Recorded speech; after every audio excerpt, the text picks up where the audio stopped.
It started with hunger, just a bit too much on top of my already gnawing appetite, with the meals consumed never quite being enough. I was only just able to pay my rent and expenses each week, so of course I was always somewhat hungry. Hungry. Why was the money never enough? I scrimped and saved, cut back on my expenses, but still the money was never quite enough. Each time I filled my fridge, it never seemed to last long, and no matter how I cut back, the portions never lasted either. So I took on extra shifts at work. Never had a break, never rested, but still the hunger crept in and grew. Time passed and I upped my portions even more, but still it never quite seemed to fill the gap. I could never afford to think anything of it at first. I lead practically a non-stop life now. Of course it gets hard trying to maintain a healthy balance of everything on top of work, the bills, so much hunger as well as everything else. But my appetite couldn't be ignored. It grew and grew, over time becoming all the more insistent and forceful. The days passed, and no matter how much I pushed myself, soon I couldn't focus. My starvation for sustenance gained and increased on me, until I couldn't even bring myself to do anything that wasn't immediately getting me food. I could hardly do my job anymore, let alone lead a normal functioning life. I was raiding the back streets behind the bakeries, queuing up for soup kitchens, yet still my hunger grew. It was never ending. At night, I had my stomach crying out in pain, and with every step, my starvation so insistent that I couldn't even think straight. My days were becoming endless torment, and yet, within all my suffering, I guess I knew that this wasn't going to go away. This wasn't going to be something that ever ended anytime soon. So like a fool, I tried to block it out, like that was something that could realistically happen. Even after all of this, I tried to ignore the fact that I was rotting away from the inside out, dying before my very eyes.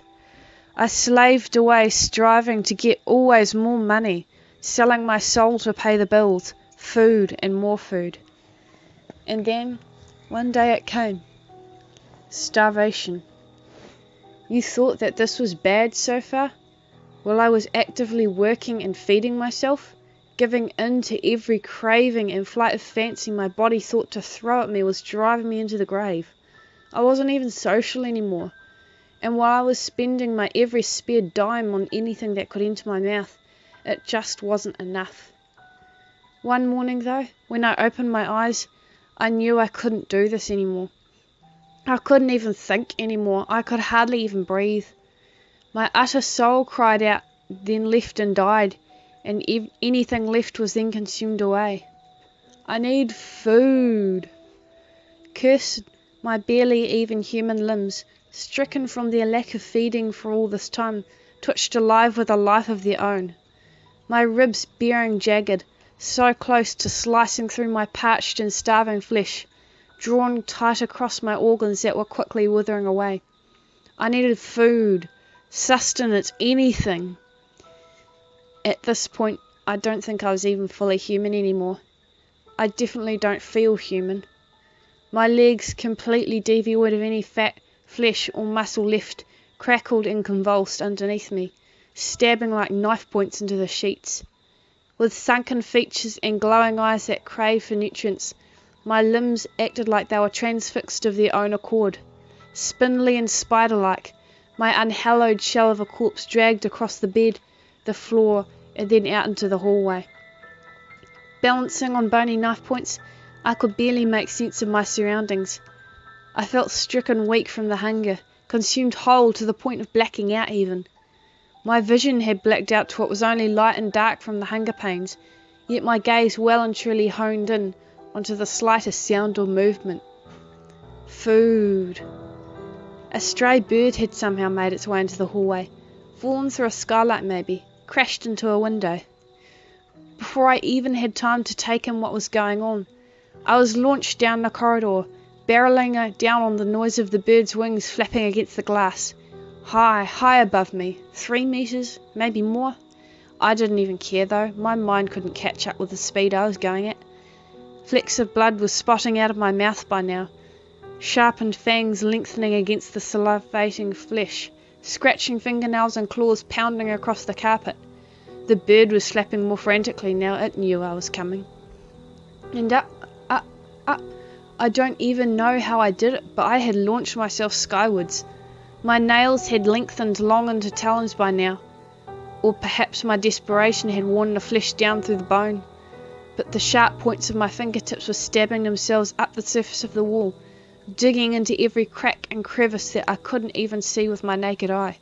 That bird never stood a chance. It never even had the opportunity to properly fly away. Blood and feathers rained down like an unholy baptism across the carpet floor. Bones snapped and organs burst. The flavour barely had the time to spread across my tongue. Food. A soft gasp hit my eardrums, just barely within the range of human perception. A sharp intake of breath, slicing itself across my line of hearing.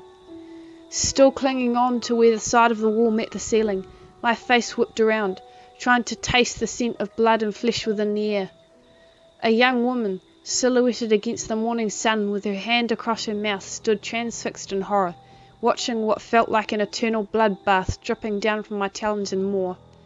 Her hand gasped a phone. She had already started calling someone. The bones in my neck cracked, but it was too late. My muscles and sinews had already been snapped into action. I was halfway across the hallway already, trailing the remainder of the feathers behind me in hot pursuit of the new flesh. A shrill scream rang in my ears, and a slammed door hit me smack square in the face. She had only just managed to get the door shut in time. That didn't faze me, though. My ears rattled with the sound of a million locks snapping shut, but I had already started chewing through the door. Splinters of wood flew like sparks around me, some piercing my flesh, with the pain only furthering to drive me onwards.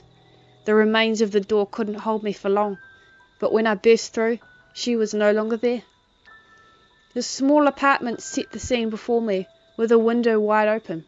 That was it. That was enough. Famished, I hurled myself through that window. I needed food. Anything. This hunger had driven me beyond control. But try as I might, the only thing that met my reach was air. I had thrown myself through a window that was several stories up, and for once, out of so long, life finally slowed down for me, lessened back to almost being manageable, bearable.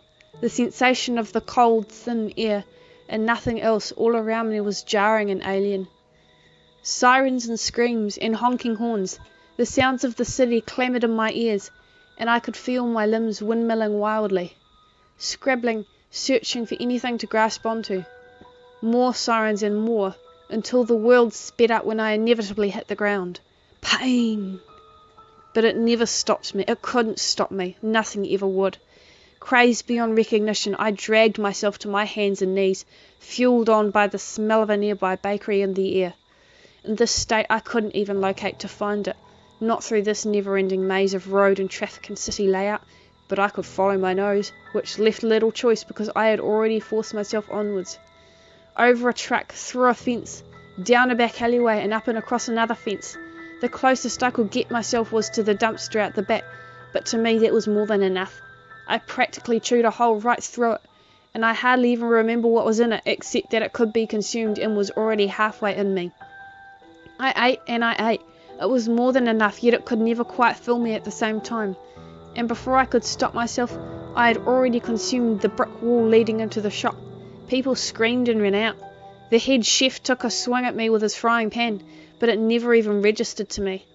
I had thrown myself through their main pantry. I didn't even care that the smell of sizzling flesh in the air was mine. I barely even registered the fact that it took me right over the burning hot stove to get there. I ate and devoured onwards. I just couldn't stop. The police were there, possibly the army too. I didn't even care until thick titanium nets were flung across me and stopped me from guzzling my next bite. I couldn't even stop to register until they piled more and more onto me, and I was weighed down so much that not even in my crazed state could I move. And it was then the shrieking began. The pain, the hunger, the torment was well beyond too much at this point. I couldn't contain it anymore. It was said that people heard my howls for 7 blocks. I don't know how they moved me. There were dogs at one point. But somehow or another, I was loaded onto the back of a dark and heavy army truck that didn't have any windows, with staples through my mouth. Staples and yards of duct tape. They had to drive fast though, because even that wasn't enough to hold me forever. By the time their truck had stopped travelling, I had almost completely broken through my bonds. I burst out the open doors and was immediately hit with numerous upon numerous of airborne darts. Darts that weighed me down and slowed my movements. Darts that kept on coming, holding drug-fueled weight that darkened my eyes and slowed my mind. It just wasn't quite enough to be permanent though. It was never going to be enough. I had every spare centimetre of flesh filled to the brim with these tranquilizers, yet it was never quite enough to stop me completely. Only just managed to slow me down to within a manageable level as my hungry veins absorbed everything they could get. They kept me under for days, weeks, months, I don't quite know. Time all blurs into one at this point. They shoved tubes in me and stuck needles into me. At one point they tried to cut me open, but I think my body began to absorb the anaesthetic too fast, and then the metal in their tools began to degrade. And the more they weighed me down, the more my body screamed out to fight against it. And then one day I was clear as a bell. I was able to think proper thoughts in what must have been the first time in so long. I was still ravaged by starvation, famished in fact. My skin had withered down to a sickly grey colour and was drawn cold and clammy across my flesh, but that never stopped how hungry I was. Never stopped the ravaging beast raging against the confines of these circumstances. And they were still doing tests on me. They were still sticking needles into me, dumping things on me. I would consume anything they gave me with tears across my eyes, but they chose not to ever see them. I was still very wild, too feral. Animals, prisoners, nuclear waste, anything that was put in my enclosure, I had no control but to eat. The things I've eaten you'd think no human ever would, but with a crying heart and an aching stomach I consumed it all. And you want to know what the funny thing was? It started to show on other people too. After a while, I began to notice that the people who were in charge of managing me were starting to go a bit grey as well. Oh, they never came into my room, of course. No one consenting ever does that, but there were people, all right. People who stopped to watch through the windows and in charge of the food going into my enclosure over time. People in white coats who would take notes and do things to me. But I noticed that over time, their skin too started to stretch across their bones and mouths. Their faces too became hollow and gaunt, their eyes taking on an incredibly hungry and searching aspect to them. Who knows how bad it got for them? I don't know if they too turned wild, ravaging the city like I once did, but I do know they never seemed to stay too long after they'd reached a certain point. I know that there were people who replaced them before they too would turn pale and gaunt. It's been a long time now since anyone has come to pass by my hole, poke their eyes through the windows and take notes. I guess my hunger became too much for them all, even it seems for me. No one ever comes round anymore. Not even the fat ones, and towards the end there were a few. At this point, I don't know where they've put me, or even if there's anyone left. I don't know if the building I'm in is still being used, or whether they've long since abandoned it, but they've stopped putting drugs in me. They've stopped updating my meds, stopped putting that awful gas in the air that makes my eyes water and my lungs heavy. They've even stopped with the nuclear waste. The thing about drugs, though, is you have to keep upping the dosage if you want them to continue having an effect. Even if the effect was never quite enough, you can't just quit cold turkey on things. You can't just one day pull the cord completely and assume the problem goes away if you ignore it for long enough. And that's what they've done. They've left me here, all alone, to try and deal with that aftermath, with these drugs that are wearing off and these chains that are wearing thin. I'll chew through these chains, I'll savage the nets and all these weights if there's absolutely nothing left. You know these walls won't keep me forever.